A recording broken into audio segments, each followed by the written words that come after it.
Oi, gente. Eu vou dar continuidade, né, na aula, tá?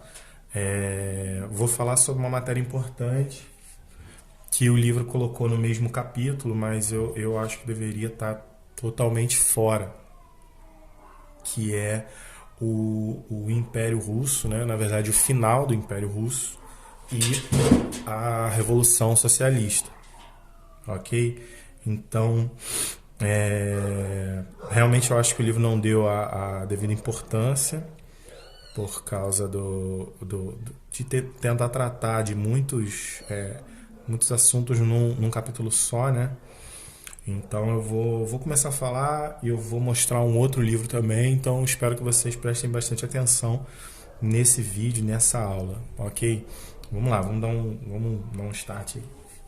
Ó, o Império Russo era um estado essencialmente agrário, né, até o fim do século XIX, ou seja, ele não tinha muito desenvolvimento industrial. Ele era voltado mais para a questão do campo e a população era, em sua maior parte, de camponeses, né? Inclusive, a Rússia é muito fria, então a população era muito pobre e muitas vezes passava fome por causa da dificuldade de plantio nessa região tão gelada, tá bom? Ó, a maior parte da população era composta de camponeses, pobres, né? Muitos deles sujeitos à fome e ao analfabetismo, exatamente o que eu falei. O governo era exercido pelo czar, né? Título semelhante ao de imperador, que centralizava o poder em suas mãos, governando de maneira autoritária, tá? Então ele tinha todo o poder do Estado, assim como um rei, né, ou como um imperador, todo o poder nas suas mãos, ele concentrava aí e a partir disso ele recebia da população os impostos e dava para a população o que ele achava que era justo. Enfim. Durante as últimas décadas do século XIX, o czar Alexandre II promoveu reformas buscando modernizar a economia russa. Assim foram realizados investimentos com o objetivo de desenvolver a indústria e ampliar a rede de transporte ferroviário. Por exemplo, né? Para concretizar seus planos, o czar aumentou os impostos e contraiu empréstimos de outros países, como Inglaterra e França. E aí você entende o porquê que a Rússia, lá do outro lado, né, da Entente, vai ter esse relacionamento com Inglaterra e França. Devia dinheiro, né? E por esse motivo quis pagar através de uma aliança. Essa aliança que já era feita, né, lá naquele momento anterior à Primeira Guerra Mundial, que é, conforme eu disse, a paz armada, né, e vai culminar, né, vai terminar nesse momento aqui, revolução, tá? O desenvolvimento industrial atraiu muitos camponeses para os centros urbanos. Porém, a má remuneração paga aos operários criou uma classe de trabalhadora empobrecida nas cidades. Ao mesmo tempo, uma pequena camada de burgueses industriais obteve grande lucro entre o final do século XIX e o início do século XX, ampliando as desigualdades sociais já existentes no Império Russo. Tá? Então, a gente percebe aqui, ó, as famílias de camponeses, né, extremamente pobres, né, gente? Olha só, com as casas de madeira muito rústica. Imagina isso, num frio de 30, 40 graus negativos. É um absurdo, tá? Ó, aí começa, né, essa desigualdade social começa a gerar uma oposição ao líder político, lógico, né? Quando eu não tenho uma boa estrutura social, uma boa estrutura de saúde, uma boa estrutura de alimentos, né? Um bom retorno do governante, eu começo a perceber uma oposição a esse governante, tá? Então vamos lá, olha só. A oposição ao czarismo. A crescente desigualdade social contribuiu para que ideologias como o socialismo se difundissem pelo país, né?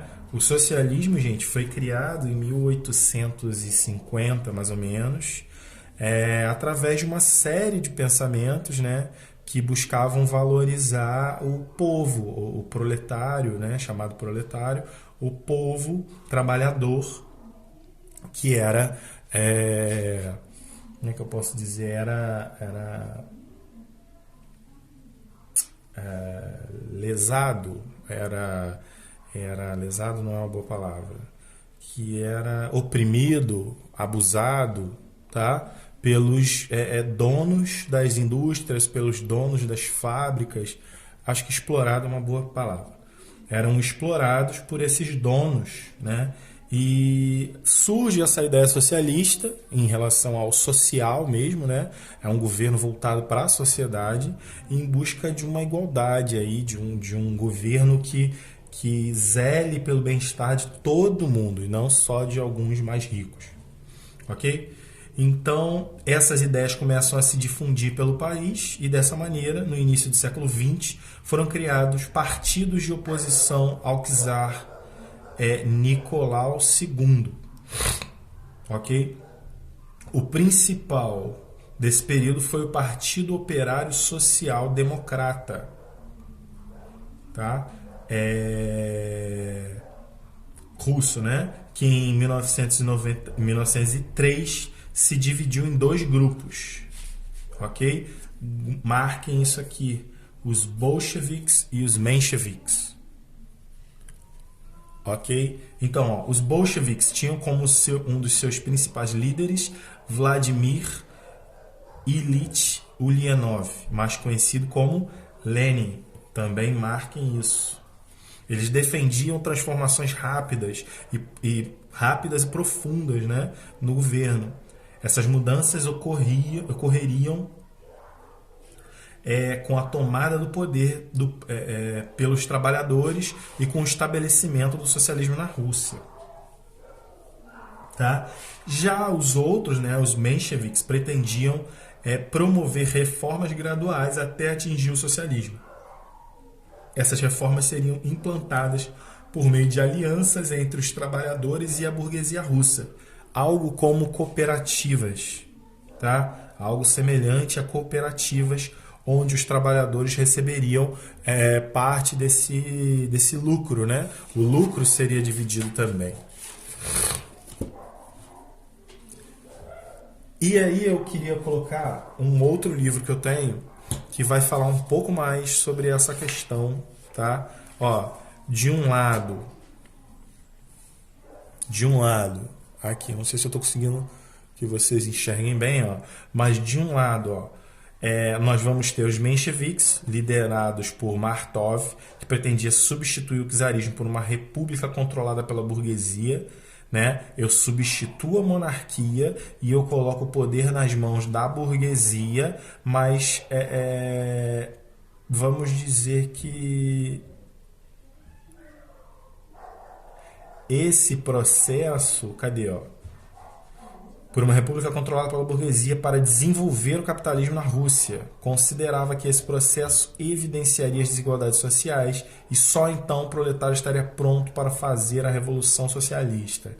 Ok? Então, eram dois grupos políticos. Mencheviques, que acreditava que o czar devia sair e deveria entrar um representante da burguesia, e esse representante da burguesia deveria, aos poucos, isso mostraria que a população pobre, como a população pobre sofria e quais eram as desigualdades. E dessa maneira, eles percebendo isso, né, e através de uma melhoria aí no sistema, na educação e tudo mais, eles estariam prontos para uma revolução.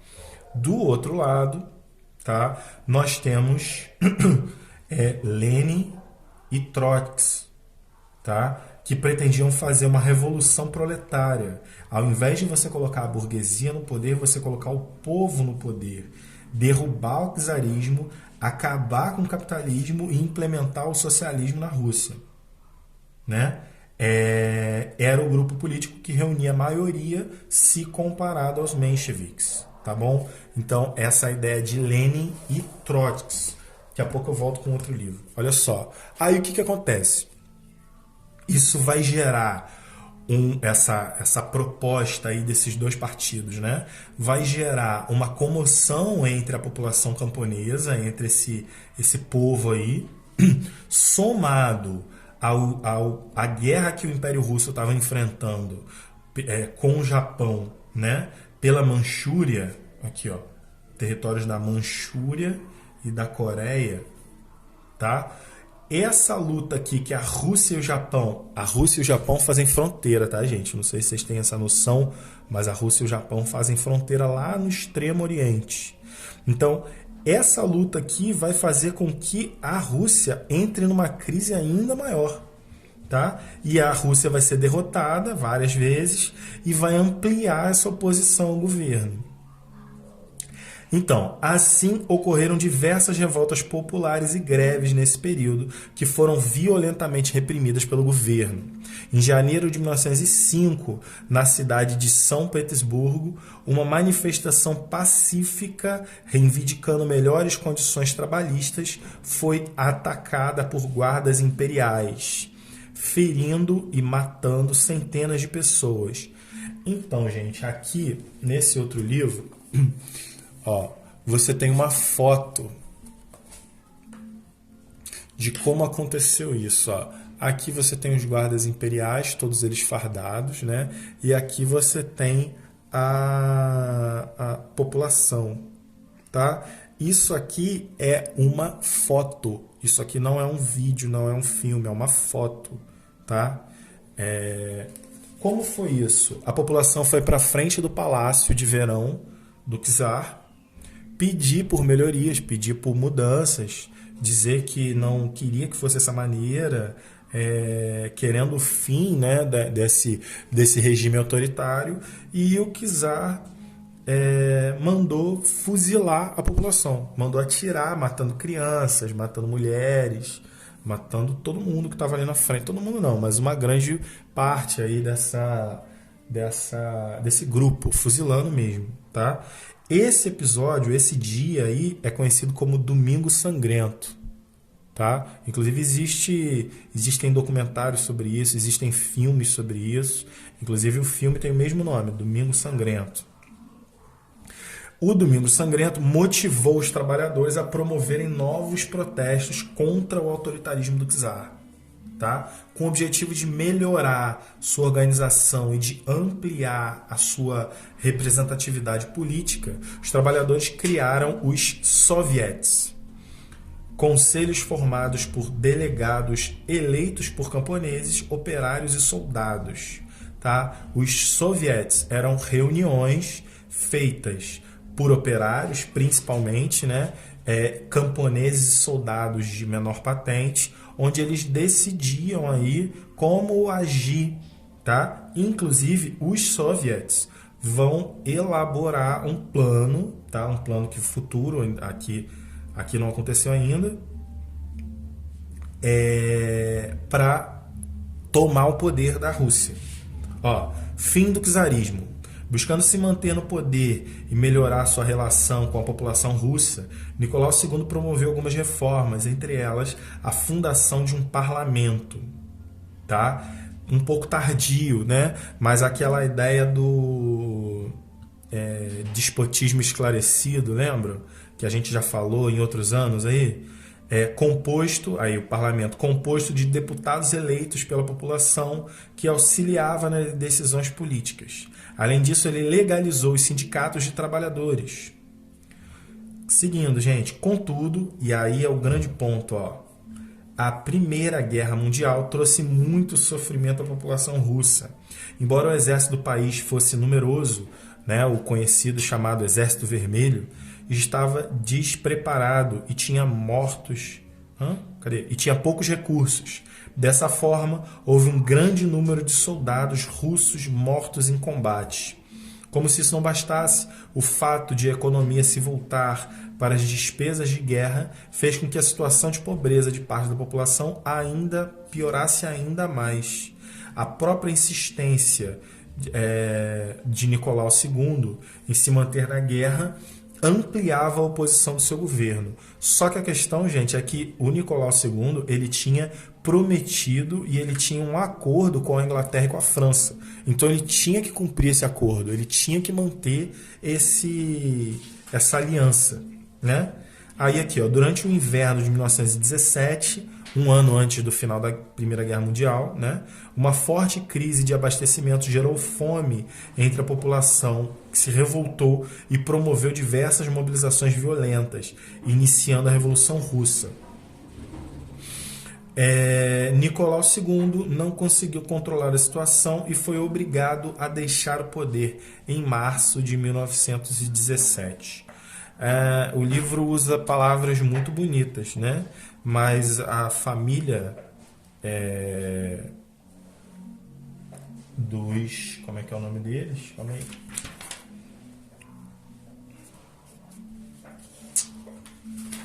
Esqueci.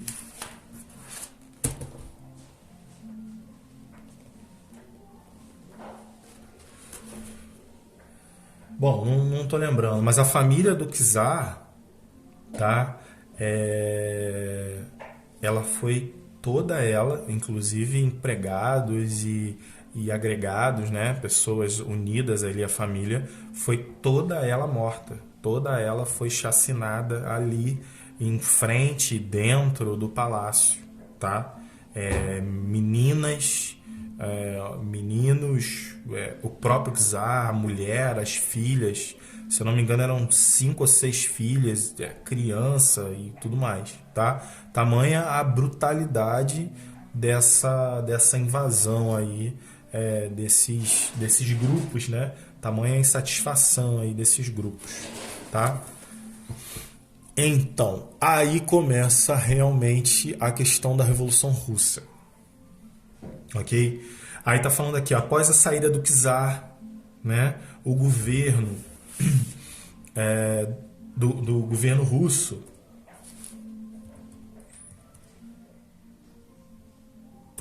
após a saída do czar do governo russo, teve início um governo provisório, tá? Formado por liberais e conservadores moderados.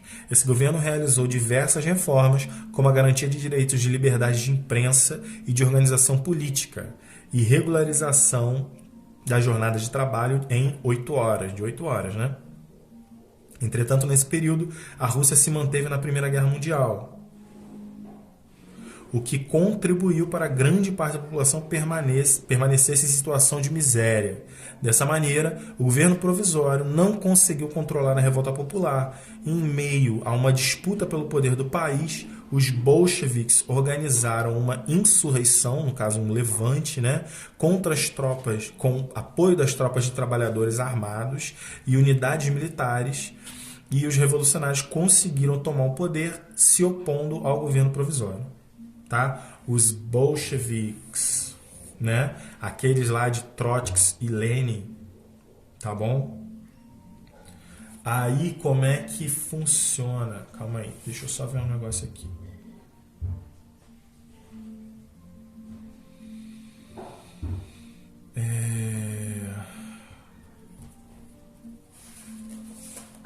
Então, aí como é que funciona? Ó, chegando ao poder, os bolcheviques, liderados por Lenin, tá?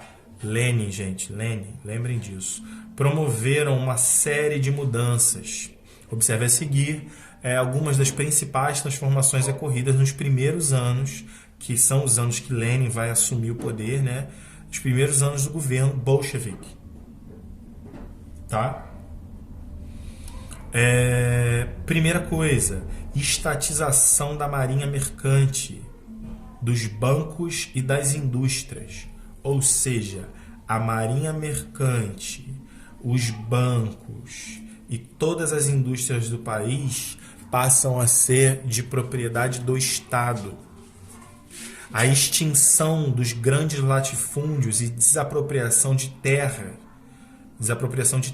que foram distribuídas aos camponeses. Ele tirou os latifúndios e as terras da burguesia, dos ricos, dos poderosos, e distribuiu para os camponeses para que eles pudessem criar, né, fazer suas criações, enfim. Terceiro, criação de tribunais de justiça formado por cortes populares em substituição às antigas instituições judiciárias, tá? Então, as antigas instituições judiciárias eram lideradas pelo czar, né? Agora foram formadas cortes populares de julgamento, tá? Para que a população pudesse determinar também a questão legal, a questão jurídica. Quarto ponto, confisco, né? Confiscado os bens da nobreza e da Igreja Ortodoxa e abolição do ensino religioso nas escolas. Os bolcheviques acreditavam que o ensino religioso também escravizava. Esse é um pensamento dessa questão socialista. O ensino religioso, para eles, tá, gente, também escraviza. Por quê? O ensino religioso é feito por homens, e esses homens podem utilizar do conhecimento religioso, né, para controlar o pensamento da população. Ok? A adoção de um regime de um partido único, o Partido Bolcheviques, tá? Foi rebatizado para Partido Comunista, que existe até hoje, inclusive aqui no Brasil. É o PCdoB, Partido Comunista Brasileiro, tá? A saída da Rússia da Primeira Guerra Mundial em 1918, após a assinatura do Tratado de Brest-Litovsk, tá bom? Que era um tratado de não agressão entre a Alemanha e Rússia. Criação de um exército formado por camponeses e operários para defender os ideais do comunismo, o chamado Exército Vermelho, tá? Criação da União das Repúblicas Socialistas Soviéticas, de origem, né, dos soviéticas, tá? Em 1922, a URSS, União da República Socialista Soviética. Lembre-se disso também, ok? Então, nós vamos passar por esse momento que vai ser chamado, né, de Revolução Russa. Esse momento vamos ter uma guerra civil, tá? Após a retirada da Rússia da Primeira Guerra Mundial, grupos anticomunistas, né, principalmente burgueses, se articulam para derrubar o governo implantado pelos bolcheviques. Assim, formaram uma coalizão da qual faziam parte principalmente antigos oficiais que apoiavam o retorno do czar ao poder, grupos liberais mencheviques, né, burgueses. Então, vamos lá. Antigos oficiais, nobreza e burgueses vão apoiar, fazer uma coalizão para derrubar o pensamento comunista. Os opositores dos bolcheviques receberam ajuda de países capitalistas, como Estados Unidos, Inglaterra, França, Japão, só país capitalista também, só país com grande burguesia, para formar um exército que foi conhecido como Exército Branco. Dessa maneira, a Rússia passou por uma violenta guerra civil entre os anos de 1918 e 1921. Durante o conflito foi implantada uma política que tinha como base a imposição de uma severa disciplina a toda a sociedade. A estatização da economia se tornou ainda mais intensa nesse período, com a proibição de qualquer iniciativa privada. Além disso, os camponeses deviam entregar parte de sua produção ao Estado, mediante esses esforços, o Exército Vermelho obteve vitória expulsando os contra-revolucionários do país. Então, um ponto que não é falado aqui e que é importante a gente lembrar é que esse momento aqui, eu vou passar para cá rapidinho, disputas pelo poder, tá? Lenin, tá vendo? Fica doente. Nesse momento aqui, Lenin já começa a dar indícios, né, dessa doença. Tá? Então, os outros chefes vão se aproveitar. Se vocês pararem para ver, Lenin aqui nessas propostas bolchevique do poder, ele é muito mais tranquilo, né? Então, a nova política econômica. A necessidade de reconstruir o país após o fim da Guerra Civil levou o Partido Comunista a criar uma nova política econômica, o NEP, em 1921. A NEP era o conjunto de medidas de cunho capitalistas implementadas com o intuito de dinamizar a economia do país e contribuir para que a Rússia superasse rapidamente a crise no qual se inseria. Nós já estamos no momento aqui pós Primeira Guerra Mundial, tá bom, gente? De acordo com Lenin, era necessário recuar o capitalismo para posteriormente permitir ao país avançar com mais segurança em direção ao comunismo. Entre as medidas implementadas pela NEP estava a liberação para que a iniciativa privada controlasse pequenos setores da indústria e do comércio. Além disso, ela permitiu aos camponeses obterem lucro ao comercializar sua produção excedente. Então, aí já começa um grande problema, tá? E nós vamos ter o final aí da Revolução Russa. Seguinte, ao longo disputas pelo poder, né? Após um longo período doente, como eu disse, longo período doente, Lenin faleceu no início de 1924. Com sua morte, a disputa pelo poder, né, da União Soviética entre Trotsky, tá, e Joseph Stalin, entre Leon Trotsky e Joseph Stalin, secretário-geral do Partido Comunista, se acirrou muito essa disputa aqui. Trotsky era um intelectual, líder político que comandou o Exército Vermelho durante a Guerra Civil. Stalin era um influente militante que passou a ocupar cargos cada vez mais importantes dentro do Partido Comunista, assumindo em 1922 o cargo de secretário-geral. A disputa entre ambos refletia a escolha de projetos distintos para o futuro da revolução no país. Trotsky defendia que o movimento revolucionário deveria ser internacionalizado, ou seja, acreditava que para o socialismo sobreviver na União Soviética, a revolução precisava ser exportada para os outros países, transformando outras nações em países socialistas.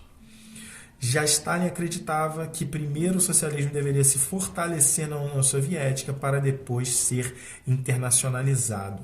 Além disso, nós temos algumas diferenças. Trotsky é o verdadeiro herdeiro aí de Lenin, tá? Ele tinha vamos dizer assim, ideias e uma conversa com o povo, com a população, com a sociedade muito mais tranquila, muito mais humanizada e muito mais parecida com Lenin do que Stalin. Stalin, ele é um grande ditador, na verdade, e vocês vão ver aqui que ele vai assumir o poder já com grande força, né, e maldade, tá bom? E aqui, a ditadura de Stalin.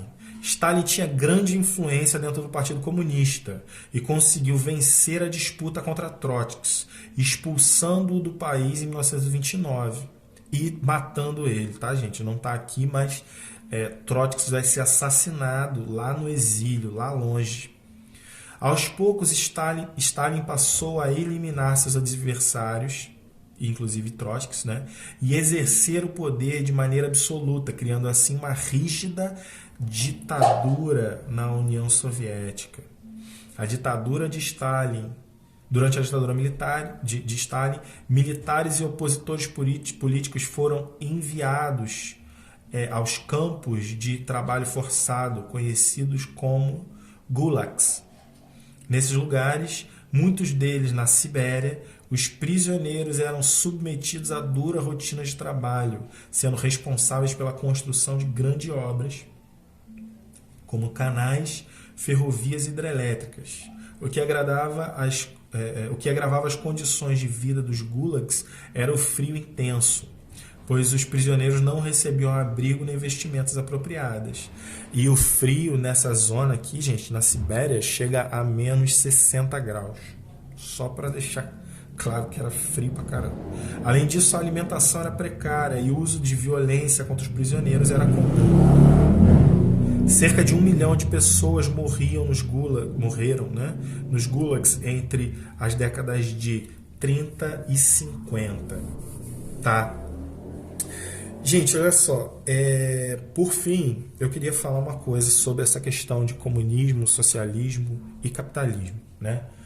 A primeira coisa é o seguinte: o que aconteceu na Rússia, tá? O que aconteceu na Rússia foi um governo ditatorial com perfil socialista, mas não foi o socialismo idealizado por Karl Marx, tá? Nem o comunismo pensado pelos pensadores, nem nada disso, ok? A ideia é que o real é que Stalin instaurou, né, uma espécie de império com ditadura, com base num pensamento, uma origem num pensamento de socialismo.